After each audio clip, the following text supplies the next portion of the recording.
কখনো কি ভেবে দেখেছেন দেশের অবস্থা কোথায় যাচ্ছে? দিনটা ছিল 1952 সালের 21শে ফেব্রুয়ারি। এখনের মতো ঢাকার রাস্তায় একদল ছাত্র মিছিল বের করছে। তারা সবাই ছিলেন নিরস্ত্র। তাদের দাবি ছিল বাংলা ভাষাকে রাষ্ট্রীয় ভাষা মর্যাদা দিতে হবে। খুবই সামান্য একটা দাবি, যা চাইলে সে সময়ের সরকার সেটা পরিবর্তন করতে পারত। কিন্তু অহংকারী পাকিস্তানি সরকার সেই ছাত্রদের উপরই গুলি চালায়। সে সময় মারা যায় 5 জন ছাত্র। আর এখান থেকে দাবি ওঠে একটা স্বাধীন রাষ্ট্রের।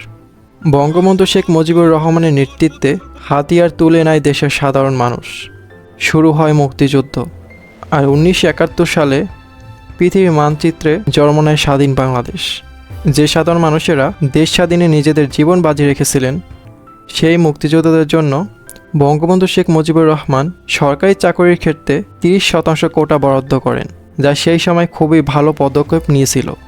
কিন্তু আজকের দিনে সারা বাংলাদেশ জুড়ে একটা ভয়াবহ পরিস্থিতি তৈরি হয়েছে, যেখানে দেশের যুব সমাজ দাবি করছে এই মুক্তিযোদ্ধাদের জন্য বরাদ্দ কোটা সরিয়ে ফেলতে হবে।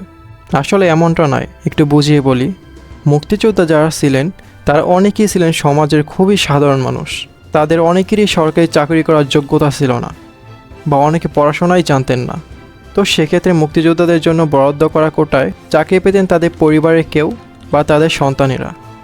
এই পর্যন্ত ঠিকই ছিল, কিন্তু 2024 সালে দেখা যাচ্ছে মুক্তিযোদ্ধারা তো দূরের কথা, তাদের ছেলেমেয়েরাও নয়, বরং কোটার মাধ্যমে চাকরি করছেন তাদের নাতি নাতনিরা। আর এটা নিয়ে যুব সমাজের দাবি ছিল, যে কোনো মুক্তিযোদ্ধাদের নাতি নাতনিরা কেন এই কোটা ভোগ করবেন, কারণ তারা তো স্বাধীনের সাথে কোনোভাবেই যুক্ত নয়।